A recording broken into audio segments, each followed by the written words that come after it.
Hello everyone, कैसे हैं आप सब। एग्जाम ट्रिक्स में स्वागत है आपका। मेरा नाम महेश सोनी है। आज मैं एग्जाम ट्रिक्स पर आपको पढ़ा रहा हूँ करेंट अफेयर। और ये करेंट अफेयर की क्लास 31 जनवरी 31 जनवरी की क्लास है। और क्लास आपको मिल रही 1 फरवरी को। देखो, पिछले दिन का करेंट अफेयर होता है उसको मैं पूरा कंक्लूड करके अगले दिन बताता हूँ। ठीक है। इंश्योर करूँगा कि आपको पूरी चीज़ें मिल जाएं, कहीं और ना जाने की जरूरत पड़े। सारी चीज़ें और एक जितनी ज़रूरत है, मतलब कुछ टॉपिक ऐसे होते हैं जहाँ पर आपको थोड़ा सा ज़्यादा डिस्कशन की ज़रूरत होती है। कुछ ऐसे होते हैं जहाँ पर कुछ एक दो पॉइंट 3 पॉइंट होते हैं जो उनको जान लो बस काफ़ी होता है। ठीक है। तो कड़ी में आपको ये मिलती रहेगी, कोशिश करूँगा। करेंट अफेयर की क्लासेस बहुत इंपॉर्टेंट होती है। आप चाहे एसबीआई या किसी आप बैंकिंग एग्जाम की तैयारी कर रहे हैं, एसबीआई के अलावा, मतलब एसबीआई भी शामिल है, एसबीआई के अलावा नहीं, इंक्लूडेड एसबीआई, पूरे बैंक के लिए, एसएससी के लिए, रेलवे के लिए, कोई सा भी इंश्योरेंस, मतलब कोई सा भी आप ऐसा समझ लो, पीएससी, जहां पर करंट अफेयर की चीज़ें पूछी जाती इंपॉर्टेंट होती है, उन सब के लिए बहुत हेल्पफुल है। चलो हम चलते हैं डायरेक्ट, बिना देरी किए अपने डायरेक्ट टॉपिक पर। इनके बारे में जानेंगे, समझेंगे। सबसे पहले तो एक इंटरनेशनल जेब्रा डे हम मनाते हैं। जेब्रा यानी गधा हिंदी में बोलते हैं, तो जेब्रा डे हम मनाते हैं। वो कब मनाते हैं, एक तो उसके दिन से इंपॉर्टेंट हो गया कि 31 जनवरी को। और छोटे एग्जाम्स में जनरली आपको बस दिन पूछ लेगा कि कौन से दिन को मनाते हैं। दिन मतलब डेट। तो 31 जनवरी को मनाते हैं जेब्रा डे। ये एक one of the most unique animal of the earth होता है जेब्रा। यूनिक होता है अपने आप में। इसके ऊपर ब्लैक एंड व्हाइट टाइप की एक स्ट्रिप यानी पट्टी बनी होती है। आप जानते हो, देखे होंगे बहुत सारे लोग। ठीक है।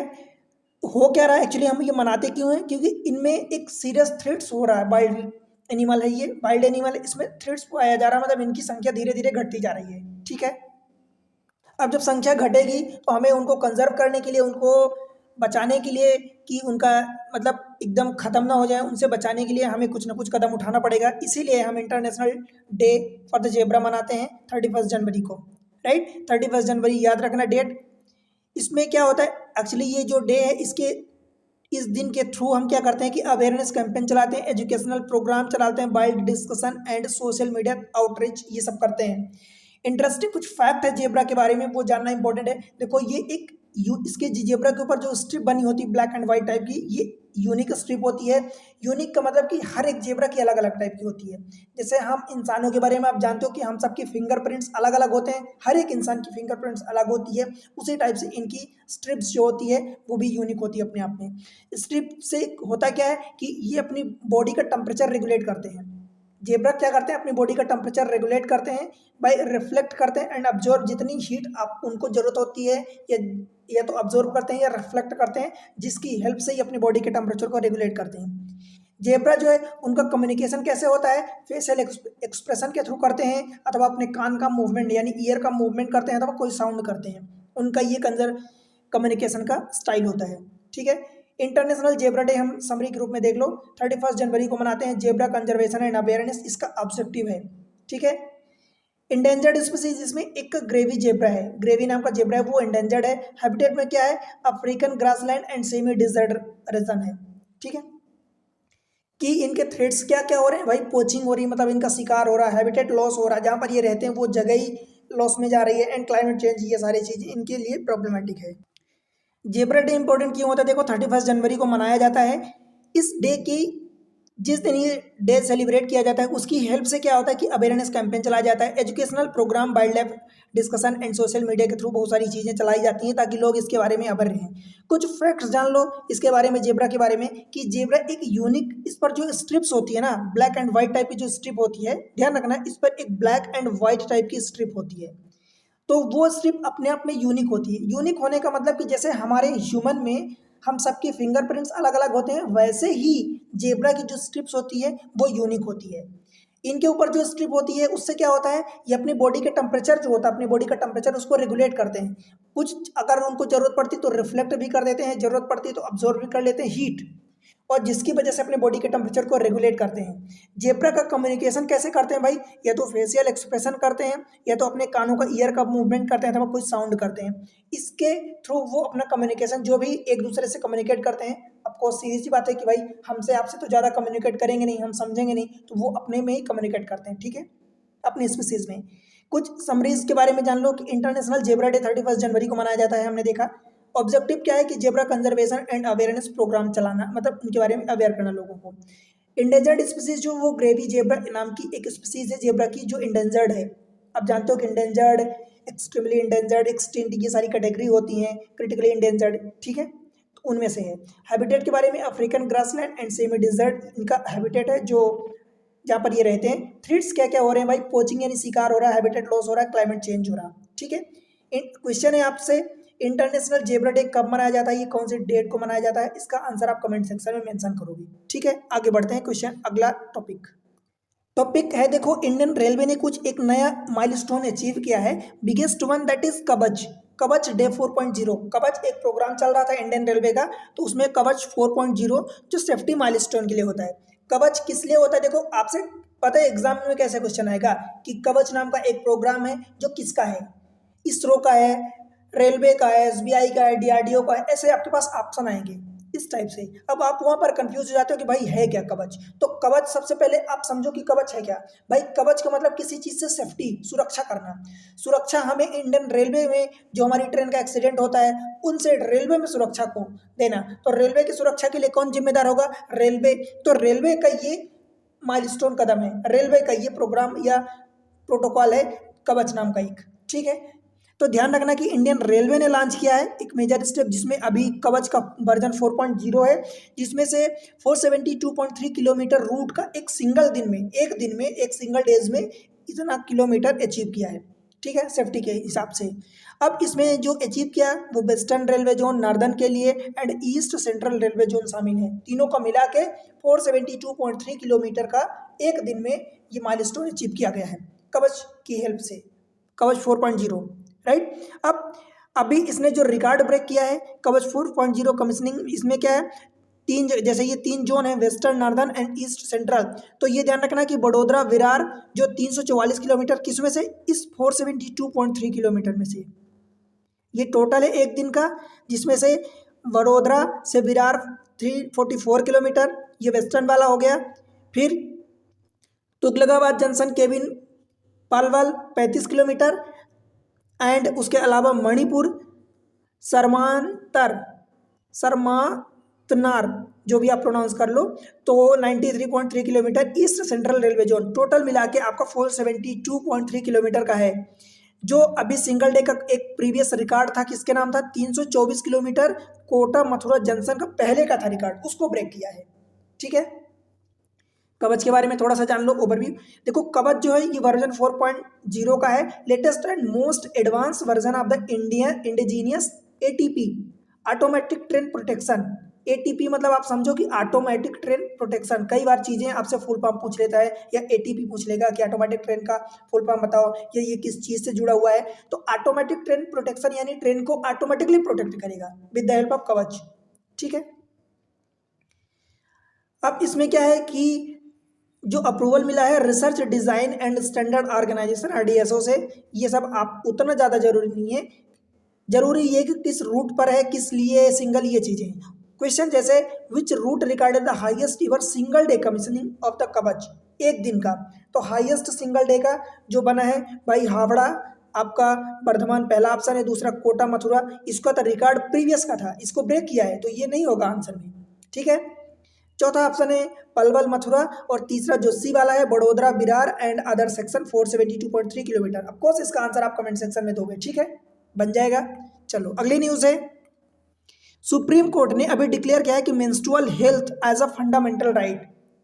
मेंस्ट्रुअल हेल्थ आप जानते हो कि जो फीमेल होती हैं उनको मेंस्ट्रुअल प्रॉब्लम होती है, एक्चुअली प्रॉब्लम नहीं कह सकते, this is God gifted, and ये एक पर्टिकुलर टाइम के बाद रिपीट होता है, ठीक है, तो ऑफकोर्स फीमेल समझते हैं। तो देखो ये सुप्रीम कोर्ट ने अभी इसको क्या किया, मेंस्ट्रुअल हेल्थ को अंडर आर्टिकल 21 के अंडर में इसको राइट टू लाइफ दिया है, बिकॉज आर्टिकल 21 क्या कहता है पॉलिटी में हमारा कि right to life and personal liberty, तो लाइफ एंड पर्सनल लिबर्टी के अंदर राइट टू लाइफ में इसको डाला है। आर्टिकल 21 जो अपने आप में एक ब्रॉड आर्टिकल है, उसमें बहुत सारी चीजें आती हैं, आप पढ़े होंगे अगर पॉलिटी तो उसमें आपने देखा होगा कि उसमें बहुत सारे जो राइट है वो आते हैं 21 के अंदर, तो आर्टिकल 21 में ही इसको फंडामेंटल राइट्स डिक्लेयर किया है। और आप जानते हो कि फंडामेंटल राइट्स जो है आर्टिकल 12 से 35 तक आते हैं, ठीक है। समझ आया? अब देखो, अब सुप्रीम कोर्ट ने, बिकॉज इसमें प्रॉब्लम सही होती थी, अभी कुछ डायरेक्शंस लिए गए हैं कि direction all state and UT को दिया गया है कि भाई प्रोवाइड करो फीस फ्री में सैनिटरी पैड्स प्रोवाइड करो, सेपरेट उनके लिए फीमेल्स के लिए टॉयलेट रखो, वाटर की फैसिलिटी रखो, डिस्पोजल फैसिलिटी रखो, और गवर्नमेंट और प्राइवेट दोनों स्कूलों में। और अगर प्राइवेट स्कूल, अब 3 महीने की टाइम लिमिट दी है, विद इन 3 मंथ्स। ये ध्यान रखना कि एग्जाम में आपसे पूछेगा कि कितने महीने के अंदर यूटिलाइज करना है, तो 3 महीने के अंदर ये सारी फैसिलिटी होनी चाहिए, चाहे वो गवर्नमेंट स्कूल हो या प्राइवेट स्कूल हो। अगर प्राइवेट स्कूल वाले ये नहीं करते हैं तो जो उनको रिकॉग्निशन मिला है, जो उनको अथॉरिटी मिली, वो कैंसिल आउट कर दी जाएगी। ठीक है, उनकी मतलब जो भी जिसके थ्रू वो चला रहे हैं अपनी स्कूल, वो उनकी कैंसिल आउट कर दी जाएगी, उनकी प्रोसेस को, उनकी अथॉरिटी, उनकी वैधता जो वैलिडिटी वो समाप्त कर दी जाएगी। और अगर गवर्नमेंट स्कूल में ये सारी प्रॉब्लम्स होती है, ये नहीं करते, तो गवर्नमेंट स्कूल को चलाने वाले यानी गवर्नमेंट जिम्मेदार होंगी, ये ध्यान रखना। सुप्रीम कोर्ट ने अभी देखो, जस्टिस जो है जेवी पार्डीवाला एंड आर महादेवन ने रूल किया है कि MHM means menstrual hygiene management एक inseparable from the rights to life and dignity, मतलब उससे अलग नहीं किया जा सकता, उसका ही एक हिस्सा है। समझ आया? इसमें मेंस्ट्रुअल गर्ल्स जो हैं, menstruating girls, lake of toilet, अगर गर्ल्स जो उस टाइम पीरियड से गुजर रही हैं जहाँ पर अगर टॉयलेट की नहीं फैसिलिटी है, सैनिटरी नैपकिन्स नहीं है, डिस्पोजल मैकेनिज्म ये नहीं है, इसका मतलब ये होता है कि गर्ल्स जो हैं अपने आप में ह्यूमिलिटेशन फेस करती हैं, एक्सक्लूजन फेस करती हैं, एंड अवॉइडेबल सफरिंग, उनको बहुत सारी प्रॉब्लम्स होती है, जो आर्टिकल 21 को वायलेट करता है। और आर्टिकल 21 को वायलेट करना दैट मीन्स कि फंडामेंटल राइट्स को वायलेट करना होता है। समझ आया? क्योंकि आर्टिकल 21 फंडामेंटल राइट्स में आता है। अब जो आर्टिकल 21 है, right to life and personal liberty, ये एक ब्रॉड आर्टिकल है।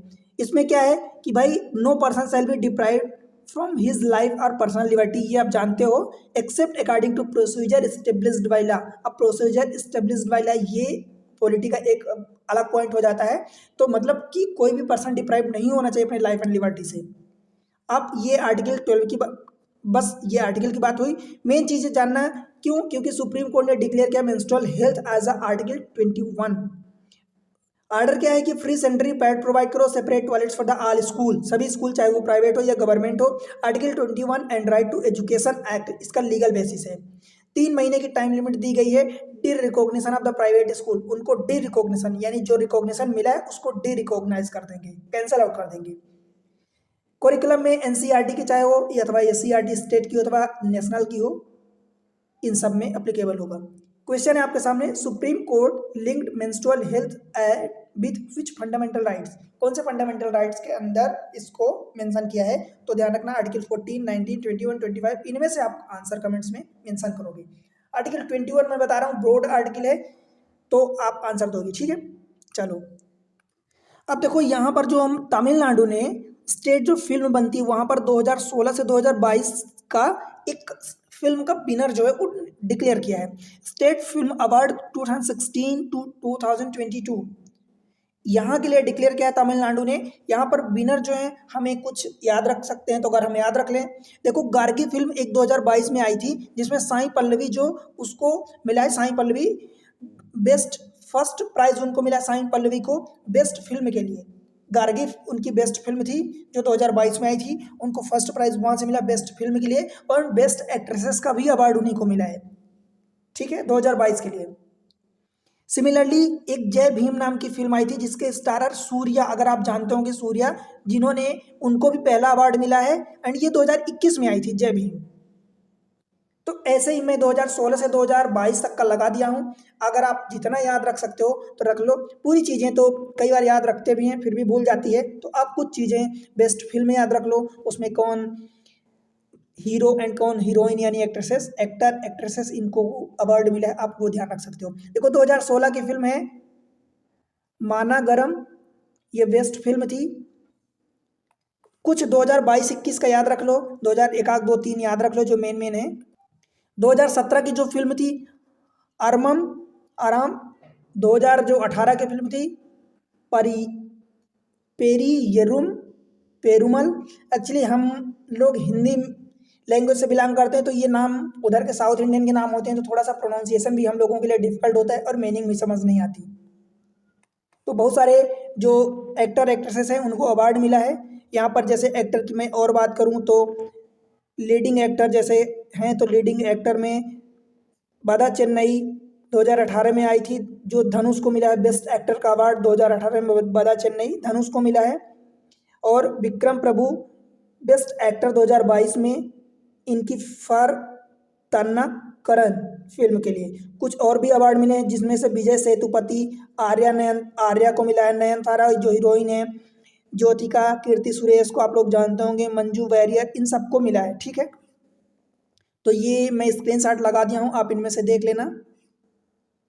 जय भीम 2021 में आए जिनमें ये सूर्या को मिला है, सूर्या नहीं एक्चुअली इनका नाम सूर्या है, Surya.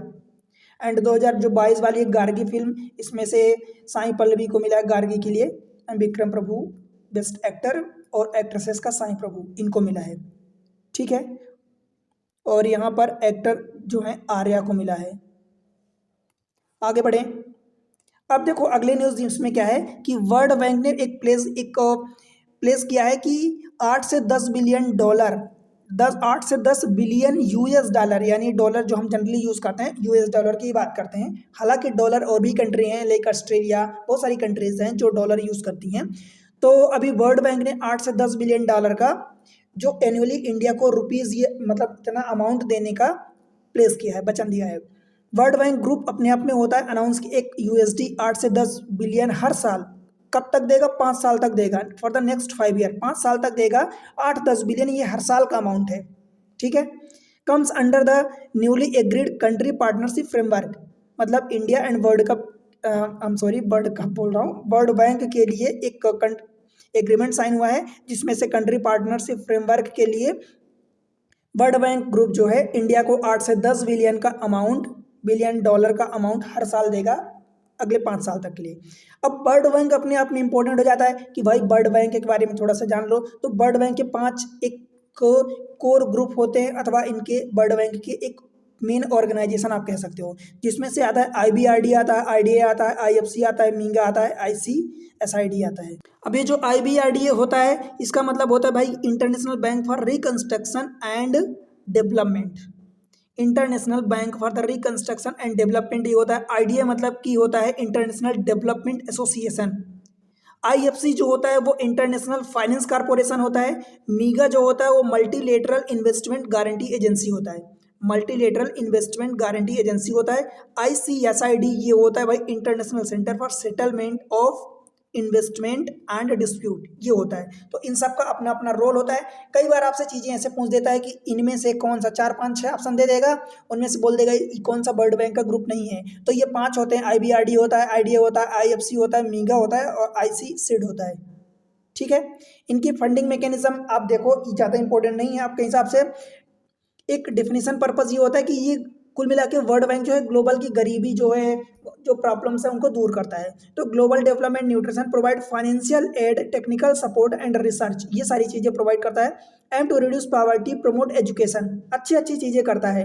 Health care, infrastructure, governance, climate action world wide. इसका हेडक्वार्टर जरूर ध्यान रखना वाशिंगटन DC USA में है। ठीक है, कुछ हिस्ट्री में जानना ज़्यादा जरूरी नहीं है। मतलब 1944 में ये बना था और जिस एक्ट के थ्रू बना था वो ब्रेटन वुड कॉन्फ्रेंस इसके थ्रू बना था। तो ये वाला ध्यान रखना है कि ब्रेटन वुड कॉन्फ्रेंस के थ्रू बना था, 1944 में बना था। क्लियर है। ऑपरेशन इसका 1946 से हुआ था 25 जून से। मेजर जो मिशन है इसका कि वही एक्सट्रीम पॉवर्टी को एजुकेशन, यही जो सारी चीज़ें, हेल्थ केयर, इंफ्रास्ट्रक्चर, यही सारी चीज़ें हैं जो इसका टारगेट होता है, मेन एम होता है। समरी कुछ देख लेते हैं कि वर्ल्ड बैंक अभी कमिट किया 8 से 10 बिलियन डॉलर एनुअली इंडिया को देने के लिए अगले 5 साल के लिए। फ्रेमवर्क इसका होता है कि कंट्री पार्टनरशिप फ्रेमवर्क जो अभी इंडिया एंड वर्ल्ड बैंक के बीच ये साइन हुआ है। तो इसके लिए अलाइन विकसित भारत विजन जो 2047 में भारत जो है 100 साल अपनी आज़ादी के पूरे हो जाएंगे तब के लिए है। ठीक है, इसका फोकस एरिया जो है job, private investment, infrastructure, priority sector में energy, agriculture, health, tourism, manufacturing, ये सारी चीज़ें उसकी प्रायोरिटी सेक्टर में है। आपके लिए क्वेश्चन है अंडर द न्यू CPF, यानी ये अभी आपने क्या पढ़ा, कंट्री पार्टनरशिप फ्रेमवर्क, तो उसके through the World Bank Group has committed how much annual financing to India को कितना देगा, 2 से 4 बिलियन, 5 से 6 बिलियन, 8 से 10 बिलियन डॉलर एंड 12 से 15 बिलियन डॉलर। आप इसका आंसर कमेंट सेक्शन में बताओगे। ठीक है, अगली न्यूज़ पर बढ़ते हैं। दो हमारी साइट्स हैं जिनको रामसर साइट्स में, रामसर जो साइट्स वेटलैंड के लिए होती है उसमें से ऐड किया गया है। अब रामसर जो होता है ये एक्चुअली रामसर एक सिटी है जो ईरान में है, 1971 में बना था, ये ध्यान रखना। रामसर कन्वेंशन है, रामसर कन्वेंशन के थ्रू, और रामसर अपने आप में एक सिटी है। अब कन्वेंशन कई बार क्या होता है कि जिस जगह पर हेल्ड होता है, मतलब जिस जगह पर वो होस्ट करते हैं, जिस कंट्री में या जिस पर्टिकुलर सिटी में होस्ट करते हैं, उसी नाम से कई बार बुला देते हैं। तो रामसर ईरान में एक सिटी रामसर है जहां पर ये कन्वेंशन हुआ था, जिसके 1971 में हुआ था, जिसकी वजह से इस कन्वेंशन को रामसर कन्वेंशन ही बोलते हैं। ठीक है, तो India has taken another significant step global environmental conservation में, जिसमें से गंगटिक प्लेन में एक साइड है एंड एक कच्छ साइड, कच्छ ये गुजरात का रीजन है। तो यहाँ पर इन दोनों के लिए जहाँ पर एक पटना बर्ड सेंचुरी, अब पटना एक्चुअली बिहार में है, द कैपिटल ऑफ बिहार, तो ये बिहार नहीं है भाई, ये पटना बर्ड सेंचुरी यूपी में है, ये ध्यान रखना क्योंकि कंफ्यूजन होगा। पटना आप जानते हो कि पटना बिहार में है, एक पटना छत्तीसगढ़ में भी है, तो वो छोटा सा है दरअसल। जो पटना मेन आप फेमस है वो पटना कैपिटल ऑफ बिहार की फेमस है, तो बिहार में नहीं है, ये ध्यान रखना। ये पटना बर्ड सेंचुरी यूपी में है, ये ध्यान रखना। और एक छारी धंध साइट्स है जो ये गुजरात में है, छारी धंध साइट गुजरात में है। ये दोनों रामसर साइट्स ऐड करी गई हैं इंडिया में, और ये टोटल बढ़ के मतलब 98 हो गई। आप समझो कि जब नरेंद्र मोदी की गवर्नमेंट 2014 में आई थी तब लगभग 25-26 के आसपास कुछ थी, एग्जैक्टली नॉट रिमेंबर, तो उसके आसपास मतलब लेस देन 30 आई थिंक थी। तो आप चेक करके एग्जैक्टली बताना कि उस टाइम कितनी हमारी रामसर साइट्स थी। अब समझो कि ये मतलब उनकी स्पीच उनकी जो भी है तो 98 टोटल पहुंच चुकी है। उत्तर प्रदेश में है, उत्तर प्रदेश में एक है अंछाद्रीधात कच्छ रीजन गुजरात में है। पटना जो वर्ल्ड सेंचुरी देखो ये उत्तर प्रदेश में है, ध्यान रखोगे। रामसर कन्वेंशन के बारे में जानते हैं, जैसे मैं आपको बताया कि Ramsar convention on the wetland for the international treaty sign in 1971 Ramsar Iran में हुआ था। ये रामसर कन्वेंशन जो है वेटलैंड के लिए बनाया जाता है, ये भी कई बार इंपॉर्टेंट होता है। कई बार आपसे पूछ लिया जाता है कि रामसर कन्वेंशन किस चीज़ के लिए बनाया गया था, तो भाई वो वेटलैंड के कंजर्वेशन के लिए बनाया गया था। रामसर नाम की सिटी ईरान में है, उसके लिए बनाया गया था। इंडिया जो है देखो, रामसर साइट जो कन्वेंशन है 1971 में बना था, इंडिया उसका पार्ट बना था यानी सिग्नेटरी भी बना था उसके 11 साल बाद यानी 1982 में। ठीक है भाई, जो पटना बर्ड सेंचुरी है यूपी में, फिर से बता रहा हूँ यूपी में है, एक haven for the avian biodiversity. And Chharidhand जो है कच्छ गुजरात में यूनिक, वहाँ पर डिजर्ट टाइप के वेटलैंड है। ठीक है भाई, ज़्यादा जानना जरूरी नहीं है, जितनी चीज़ें हैं उतनी मैं बता रहा हूँ। अब अगर हम रामसर की बात ही कर रहे हैं तो मैं एक चीज़ और आपको बता देता हूँ कि एक होता है वर्ल्ड वेटलैंड डे, वर्ल्ड नहीं लिखा रहा, वेटलैंड की हम बात कर रहे हैं तो मैं आपको बता दूं ताकि आप याद रखो, वर्ल्ड वेटलैंड डे, कई बार ये डे पूछ लिया जाता है, तो ये ध्यान रखना भाई 2 फरवरी को होता है, 2 फरवरी, ध्यान रखो कि 2 फरवरी को होता है, ये ध्यान रखना, एग्जाम में आया हुआ क्वेश्चन है ये। क्योंकि डे जब पूछता है तो कुछ इंपॉर्टेंट, सारे दिन नहीं पूछता पर कुछ इंपॉर्टेंट डेज होते हैं जो पूछ लेता है, तो ये ध्यान रखना। व्हाट इज रामसर साइट, देखो world wetland design under the Ramsar convention 1970 और recognised for its international importance, biodiversity conservation and ecological balance. Ramsar convention 1971 में हुआ था, इंडिया सिग्नेटरी बना था, उसके 11 साल बाद 1982 में। इसका इंपॉर्टेंस क्या है कि ये कंजर्व करता बायोडाइवर्सिटी एंड फ्रेगाइल इकोसिस्टम जो बेकार हो रहे हैं या बिगड़ने के कगार पर हैं, प्रोटेक्ट करता है habitat and migratory birds and endangered species को। बहुत सारी इसकी चीज़ें हैं कि इकोलॉजिकल फंक्शन, अब आप इसके बारे में डिटेल में पढ़ोगे तो भाई ये पूरा आपको पढ़ना पड़ेगा। ठीक है, कुछ समरी देख लेते हैं कि एस्पेक्ट क्या है भाई। न्यूज़ में क्यों था, क्योंकि 2 इंडियन न्यू वेटलैंड को ऐड किया गया रामसर लिस्ट में, जो पटना बर्ड सेंचुरी यूपी में है, छारधंद गुजरात में है। टोटल जाके अब हमारे इंडिया में 98 हो गई हैं। रामसर कन्वेंशन 1971 में हुआ था, जो वेटलैंड डे मनाया जाता है 2 फरवरी को मनाया जाता है। इसका इंपॉर्टेंस क्या है कि माइग्रेटरी बर्ड्स बायोडाइवर्सिटी को कंजर्व करना। आपके लिए क्वेश्चन है कि which 2 sites were recently designed as a Ramsar wetland in India, Keoladeo and Sambhar, ये कहाँ पर है, तो मैं आपके लिए जानकारी के लिए बता दूं कि केवलादियो एंड सांबर ये राजस्थान में है। Loktak and Wular lake, Loktak lake कहाँ है, वूलर लेक कहाँ है, लोकटक जो है आई थिंक मणिपुर में है, वूलर लेक ये शायद जम्मू कश्मीर में, आप मुझे कंफर्म करके बताओगे। Patna bird sanctuary and Chharidhand, इसका आंसर यही है, आप बताओ कमेंट सेक्शन में। And Pulicat and Chilka lake ये कहाँ पर है, चिल्का लेक कहाँ है, उड़ीसा में है। भाई जानना जरूरी, क्योंकि सवाल यहीं से ऐसे ही आते हैं। आगे बढ़ते हैं, क्वेश्चन अगली न्यूज़। एक मिसाइल सिस्टम, पिचोरा नाम की मिसाइल सिस्टम है जिसको वह इंडिया ने डिजिटाइज किया है, डिजिटलाइज क्या है, ठीक है, डिजिटाइज क्या है, ध्यान रखना। इंडियन एयरफोर्स ने लॉन्च किया पिचोरा मिसाइल सिस्टम, इसके बारे में ज़्यादा जानना जरूरी नहीं है। मॉडर्नाइज किया है इसको, मतलब ये जो पिचोरा मिसाइल सिस्टम है ये सरफेस टू एयर मिसाइल है। साम का मतलब सरफेस टू एयर मिसाइल, ठीक है, ये ध्यान रखना, surface to air missile system है। काफ़ी सारी चीज़ें हैं जो आपसे बहुत ज़्यादा नहीं पूछता। अब इसमें कि पिचोरा मिसाइल सिस्टम फुली डिजिटाइज कर दिया, इंडियन एयरफोर्स ने किया। किसने किया? इंडियन एयरफोर्स ने किया है। अल्फा डिज़ाइन इसकी इंडस्ट्री जो पार्टनर, अल्फा डिज़ाइन टेक्नोलॉजी इसकी इंडस्ट्री पार्टनर है। एंड ट्रायल लोकेशन जो है पोखरण राजस्थान में हुआ है। स्ट्रेटेजिक रोल इसका ये है कि स्ट्रेंथनिंग लेयर एयर डिफेंस में, यानी एयर डिफेंस का जो लेयरिंग होती है उसको स्ट्रेंथन करना है। आपके लिए सवाल है कि पिचोरा मिसाइल सिस्टम कौन सी बिलोंग्स टू कौन सी category, which category? Air to air missile, anti ship missile, surface to air missile, ballistic missile, ठीक है। तो ये आपका आंसर कमेंट सेक्शन में आप दोगे, ठीक है। आगे बढ़ते हैं, चलो। 53 साल की हिस्ट्री में क्या हुआ है कि जो नोवाक डिजोकोविक हैं, एक्चुअली डी को साइलेंट रखते हैं तो नोवाक जोकोविक बोलते हैं, इसने ऑस्ट्रेलियन ओपन रिकॉर्ड जीता है, ठीक है, 38 साल की एज में। जनवरी 30 को नोवाक जोकोविक जो हैं इन्होंने एक रिकॉर्ड जीता है विथ 24 ग्रैंड स्लैम चैंपियन। ये जरूरी नहीं है, 53 साल के रिकॉर्ड में जीता है। Djokovic broke record held since 1972 यानी 1972 से, यानी तभी तो 53 साल हो रहे हैं कि 53 साल के रिकॉर्ड में इन्होंने जीता है। सबसे पहले जानना ये जरूरी है कि नोवाक जोकोविक हैं ये भाई टेनिस स्टार हैं, टेनिस के प्लेयर हैं। कई बार यही आ जाता है कि ये टेनिस के प्लेयर हैं। नोवाक जोकोविक जो हैं ये कौन से गेम खेलते हैं? तो टेनिस गेम खेलते हैं, ठीक है। ऑस्ट्रेलियन टेनिस लीजेंड केन रोजबाल को हराया है इन्होंने। किसको हराया है? केन रोजबाल को हराया है नोवाक जोकोविक ने, ठीक है। बस कुछ चीज़ें इतना ही जानना जरूरी, ज़्यादा जानना जरूरी नहीं है। Novak Djokovic broke whose record by becoming the oldest man to reach an Australian Open final? Rod Laver, Rafael, Ken Rosewall, John McEnroe. तो आंसर आप कमेंट सेक्शन में मेंशन करोगे, ठीक है। रिकॉर्ड बनाया इन्होंने। थोड़ी सी चीज़ ये जान लो कि नोवाक जोकोविक जो है कौन सी कंट्री के हैं? तो भाई ये सर्बिया के हैं। कौन सी कंट्री के हैं? सर्बिया के हैं, ध्यान रखना। कभी कभी चीज़ें पूछ देते हैं कि कौन सी कंट्री से बिलोंग करते हैं, कौन सा गेम खेलते हैं। आप नाम तो सुनते रहते हैं पर वो बेसिकली उतनी चीज़ें अगर डीप में हम नहीं जाते हैं और उन्हीं में से क्वेश्चन आ जाता है, राइट। अब ये सेल ने steel authority of India limited एक सर्टिफाइड थर्ड टाइम, तीसरी बार एक ग्रेट प्लेस टू वर्क, ठीक है, अचीव किया है। तो great place to work SAIL ने अचीव किया है। सेल के बारे में जानो तो ये एक Maharatna company, Maharatna PSU, public sector enterprises, ठीक है। फरवरी 2026 से फरवरी 2027 तक इनका एक रिकॉग्निशन चलेगा, वैलिड 1 साल का होगा। समझ आया? अभी जैसे फरवरी लागू हो गया, चल रहा है, 1 फरवरी हो गई, तो अभी फरवरी 2026 से फरवरी 2027 1 साल का इनका रिकॉग्निशन रहेगा।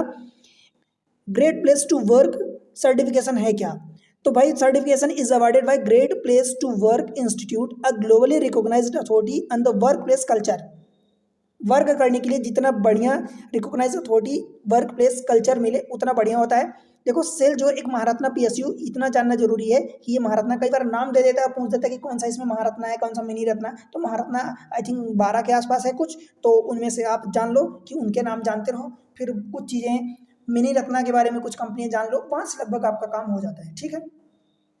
अब सेल जो है इंडिया की लार्जेस्ट पब्लिक सेक्टर, देखो steel producer hold Maharatna status. मैं बताया कि महारत्ना स्टेटस है जो स्टील बनाती है। स्टील इसका फुल फॉर्म ही है कि steel authority of India limited, तो स्टील बनाती है जो पब्लिक सेक्टर अंडरप्राइजेस है, ठीक है। क्वेश्चन है आपके लिए, इसने recognition to great place to work align with the broader PSU reform aimed at improving efficiency, improve करेगा accountability and employ satisfaction. Question आपके लिए है कि which PSU has secured the great place to work certification for the third time consecutive times in 2026। देखो कई बार ये भी पूछ लेगा, एग्जाम में दे देगा कि इसने ये अचीव किया है, कौन सी बार, तीसरी बार, दूसरी बार, छठवीं बार, पांचवीं बार, ऐसे ऑप्शन दे देता है। तो ये भी ध्यान रखना कि तीसरी बार अचीव किया है, और इसका आंसर आप कमेंट सेक्शन में मेंशन करोगे। अगली न्यूज़ पर चलते हैं। Where will 6th national crop nutrition summit be held in 2026 में नेशनल क्रॉप न्यूट्रिशन ये कहाँ होगा? तो देखो मैं आपको बता दूं कि नेशनल ये जो है इसमें होगा क्या एक्चुअली कि इंडिया का एग्रीकल्चर सेक्टर जो है एक नए फेज में इंटर कर रहा है, जहाँ पर सॉइल, उसकी हेल्थ, माइक्रो न्यूट्रिएंट्स यानी जो छोटी छोटी नाइट्रोजन या ऐसी बहुत सारी चीज़ें जो नाइट्रोजन फास्फोरस उसमें मतलब उसके न्यूट्रिएंट्स का काम करते हैं, ये माइक्रो न्यूट्रिएंट्स होते हैं। ये sustainable inputs for becoming the important traditional fertiliser. अब इसमें एक्चुअली हो क्या रहा है कि ये समिट कहाँ होने वाली है, तो ये मुंबई में होने वाली है। मुंबई के बांद्रा कुर्ला कॉम्प्लेक्स में होगी। 2 दिन की समिट होगी। कहाँ होगी, ध्यान रखना फरवरी में ही होगी, फरवरी 2026 में। नेशनल क्रॉप न्यूट्रिशन समिट कहाँ होने वाली है, इंडिया के माइक्रो फर्टिलाइजर मैन्युफैक्चरिंग एसोसिएशन जो है बांद्रा कुर्ला कॉम्प्लेक्स मुंबई में होने वाली है। आपसे क्वेश्चन में पूछेगा कि कौन सी सिटी में होने वाली है, कौन से स्टेट में होने वाली है। हो सकता है कि नाम पूछ दे एग्जैक्टली कि मुंबई में कहाँ एग्जैक्टली होने वाली है। अभी आपको याद होगा तो अभी रिसेंटली एक नॉर्थ ईस्टर्न फेस्टिवल जो है, आई थिंक मेघालय का कौन सा, मेघालय का, हाँ मेघालय का एक जो स्पाइस फेस्टिवल है, मेघालय का स्पाइस फेस्टिवल, वो भी मुंबई में अभी हुआ है 1-2 दिन पहले, और वो भी बांद्रा कुर्ला कॉम्प्लेक्स मुंबई में ही हुआ है, इसी जगह पर हुआ है। इसका 6th edition to summit being will be held under the theme convergence collaborate and cooperate, यानी 3C पर काम करेगा, converge collaborate and cocreate, इस पर काम करेगा। सवाल है आपके लिए कि national crop nutrition summit 2026 will be held in which city. अब आपको दिया, देखो यहाँ पर सिटी का नाम दिया है, न्यू दिल्ली, अहमदाबाद, मुंबई, हैदराबाद। आप आंसर कमेंट सेक्शन में मेंशन करोगे। चलते हैं आगे बढ़ते हैं, अगली न्यूज़ के बारे में बात करते हैं। गुजरात गवर्नमेंट ने एक स्कीम लॉन्च करी है, मुख्यमंत्री ग्रामोत्थान योजना, जो ट्रांसफॉर्म करेगी गुजरात के विलेजर्स के लिए। ध्यान रखना कि गुजरात की ये मुख्यमंत्री ग्रामोत्थान योजना, ग्रामोत्थान मतलब ग्राम है तो गांव जो है, ग्राम का मतलब गांव होता है, तो गांव के लिए यानी विलेजर्स के लिए, ये ध्यान रखना, सिटी के लिए, अर्बन के लिए नहीं है। गुजरात गवर्नमेंट ने एक स्कीम लॉन्च करी है। गुजरात के मुख्यमंत्री कौन है भाई, भूपेंद्र पटेल, ये ध्यान रखना। कई बार चीफ मिनिस्टर भी पूछ देता है, चीफ मिनिस्टर मुख्यमंत्री भूपेंद्र पटेल है, जिन्होंने लॉन्च किया मुख्यमंत्री ग्रामोत्थान योजना, जो गांव के लिए है कि ग्रोइंग प्रेशर, जो गांव में एक सिटी में प्रेशर बढ़ रहा है कि सिटी में विलेजर्स जो हैं गांव से मूव कर रहे हैं सिटीज़ की ओर, जहाँ पर गांव को जब वो विलेज को सेल्फ रिलायंट बनाएंगे, बेटर इक्विपेड, वहाँ पर सारी चीज़ें बेटर फैसिलिटी मिलेगी, तो मोस्ट प्रोबेबली कि वो मूव नहीं करेंगे। अब ये अभी आपने देखा होगा कि 2-3 दिन पहले एक I think NaMo Lakshmi scheme भी लॉन्च करी है गुजरात गवर्नमेंट ने। तो ऐसा ही नाम दे देता है कि नमो लक्ष्मी स्कीम कौन से गवर्नमेंट ने लॉन्च करी है, कौन से स्टेट ने लॉन्च करी है। इस स्कीम का नाम दे देगा कि ग्रामोत्थान कौन से स्टेट ने लॉन्च करी है, या उल्टा पूछ देता है सवाल कि ये स्कीम किसने लॉन्च करी है, या इस स्टेट ने कौन सी स्कीम, 4-5-6 स्कीम दे देगा, वहाँ से पूछ देता है सवाल। ठीक है, तो ग्रामोत्थान, मुख्यमंत्री ग्रामोत्थान का क्या टारगेट है भाई, इसका मेन की रूरल डेवलपमेंट हो, गुजरात गवर्नमेंट ने किया है। अर्बन इक्विवेलेंट, इसमें मेन फोकस चीज़ें ये है कि प्रोवाइड करेंगे विलेज को कि अर्बन इक्विवेलेंट फैसिलिटी प्रोवाइड करेंगे, अर्बन जैसी स्ट्रेंथन करेंगे, विलेज पंचायत को मजबूत करेंगे, जिनका मेन टारगेट एम ये होगा कि इंश्योर एसेंशियल सर्विस जो है एंड डिलीवरी लोकली हो, जो मेन सर्विस एसेंशियल है जो उनको वो मिल सके। ठीक है, समरी की बात करें तो लॉन्च ऑफ द मुख्यमंत्री ग्रामोत्थान योजना गुजरात गवर्नमेंट ने लॉन्च करी है, राइट। अब गुजरात गवर्नमेंट ने लॉन्च करी, पैसा कितना लगा है तो 663 करोड़ रुपए इसमें लगा है। 2666 विलेज इसमें कवर किए जाएंगे। ध्यान रखना ये 2600, ये डाटा आपसे एग्जैक्टली एग्जाम में पूछ सकता है। 2666 विलेज लॉन्च किए जाएंगे। ऑब्जेक्टिव क्या है, strengthen rural governance and infrastructure. सवाल है, Mukhyamantri Gramotthan Yojana has been launch by which state, कौन सा स्टेट, राजस्थान, महाराष्ट्र, गुजरात, मध्य प्रदेश, किसने लॉन्च करी है, तो ये ध्यान रखना। अभी आपको थोड़ा सा और याद दिलाऊं, देखो कि मध्य प्रदेश गवर्नमेंट ने क्या लॉन्च किया है कि ईयर जो 2026 है, इसको ईयर ऑफ एग्रीकल्चर लॉन्च किया है, ईयर ऑफ एग्रीकल्चर। ठीक है, ध्यान रखोगे। चलो अगले स्कीम पर, न्यूज़ पर हम चलते हैं। देखो एक स्मॉल गांव है, नागालैंड का विलेज है, जिसने सेलिब्रेट किया ऑरेंज, सेलिब्रेटिंग ऑरेंज, ऑरेंज नाम से सेलिब्रेट किया है नागालैंड का। वो रुसोमा गांव है नागालैंड का। नागालैंड आप जानते हो कि नॉर्थ ईस्टर्न स्टेट में आता है, जिसमें नॉर्थ ईस्टर्न स्टेट को हम 7 बहनें भी कहते हैं, 7 sister, the state of 7 sister. 5वीं बार 5th एडिशन, मतलब इसका 5वां एडिशन है रुसोमा ऑरेंज फेस्टिवल, जो रुसोमा नाम का गाँव है, ध्यान रख रहो। रुसोमा नाम का एक गांव है जहां पर रुसोमा ऑरेंज फेस्टिवल सेलिब्रेट किया गया है, और ये रुसोमा गांव का है, नागालैंड की कैपिटल जो कोहिमा है वहां से 10 किलोमीटर दूर, यानी कोहिमा में ही आप समझ लो। ठीक है, रुसोमा ऑरेंज फेस्टिवल कहाँ हुआ है, रुसोमा विलेज जो 10 किलोमीटर है स्टेट की कैपिटल, नागालैंड की कैपिटल कोहिमा से। ठीक है, इसके बारे में, ये 5th रुसोमा ऑरेंज फेस्टिवल जो बिगेन हुआ है रुसोमा विलेज नियर कोहिमा, नागालैंड में है। अबुंडेंस ऑफ रुसोमा, ये इसका थीम है। अबुंडेंस का मतलब पर्याप्त मात्रा में, मीन्स प्रचुर मात्रा में। अबुंडेंस ऑफ रुसोमा ये थीम है। ऑरेंज इसका मेन क्रॉप है।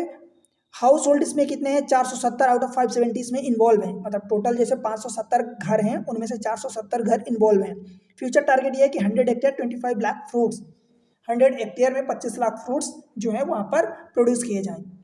Rusoma orange festival is celebrated in which state, Manipur, Mizoram, Nagaland, Assam. Answer आप कमेंट सेक्शन में मेंशन करोगे। ठीक है भाई, चीज़ें अगर समझ में आती है तो वीडियो को लाइक कर दिया करो, चैनल को सब्सक्राइब करके आगे बढ़ा दिया करो, शेयर कर दिया करो। भाई आपके लिए इतनी मेहनत करता हूँ देवी और सज्जनों, भाई और बहनों, तो थोड़ा सा मेहनत को सपोर्ट करो। और कुछ जो भी कमियां हैं, देखो मैं ये परफेक्ट नहीं हूँ, पर कमियां हैं वो कमियां जब आप मुझे बताओगे तभी तो मुझे समझ आएगा कि भाई हाँ ये कमियां हैं, मैं इनको इम्प्रूव करूँ, या कुछ और तरीके से आप इन्हीं चीज़ों को कुछ और तरीके से चाहते हो तो वो बता दिया करो।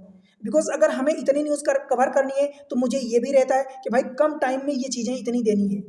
फिर अगर मैं इन्हीं को ज़्यादा डिटेल में एक्सप्लेन करूंगा तो फिर वीडियो लेंदी हो जाएगा, तो फिर आपका ये भी कंप्लेन हो सकता है कि मतलब करंट अफेयर की चीज़ें इतनी लेंदी बताते हो, कैसे मतलब इतना लेंदी, ज़्यादा लेंदी हो जाता है, इतने बड़े बड़े वीडियो नहीं देख पाते। तो दोनों चीज़ें रहती हैं कि कम टाइम में ज़्यादा चीज़ें और ज़्यादा चीज़ों को भी कम टाइम में कवर करना।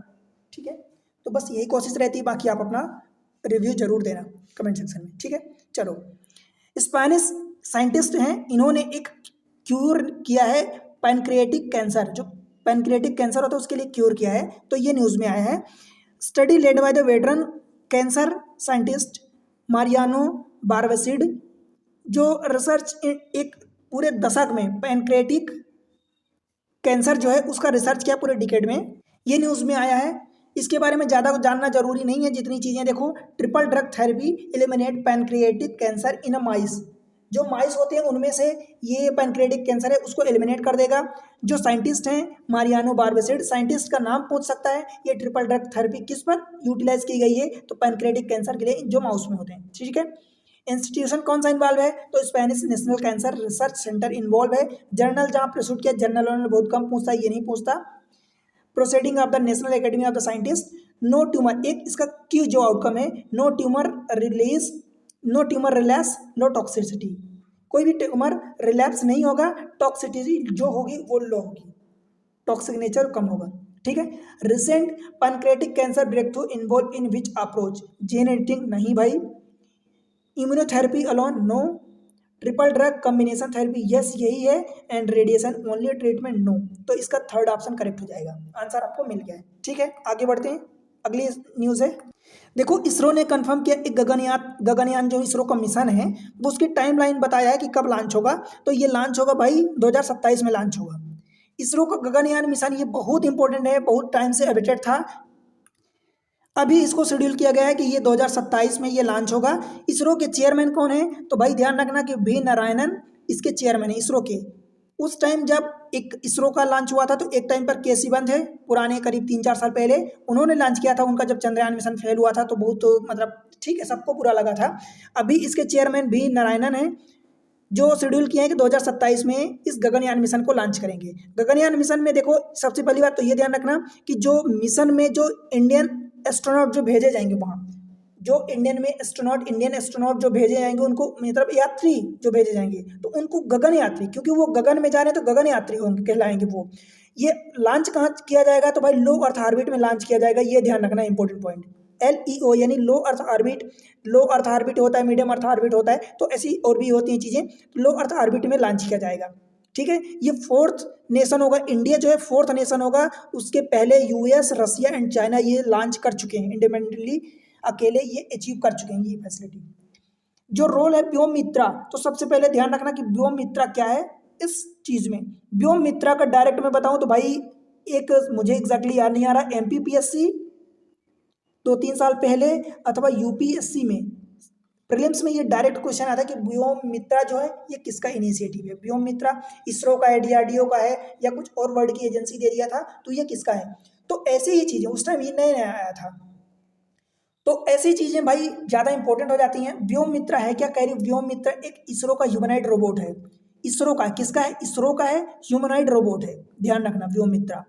ठीक है, कुछ न्यूज़ देख लेते हैं इसके बारे में, मतलब समरी। तो इसरो देखो कंफर्म गगनयान ह्यूमन मिशन, उसकी टाइमलाइन बता दिया कि 2027 में लॉन्च होगा। उसका जो एक रोबोट होगा यानी ह्यूमन जैसा, मनुष्य जैसा रोबोट होगा, उसका नाम व्योम मित्रा होगा।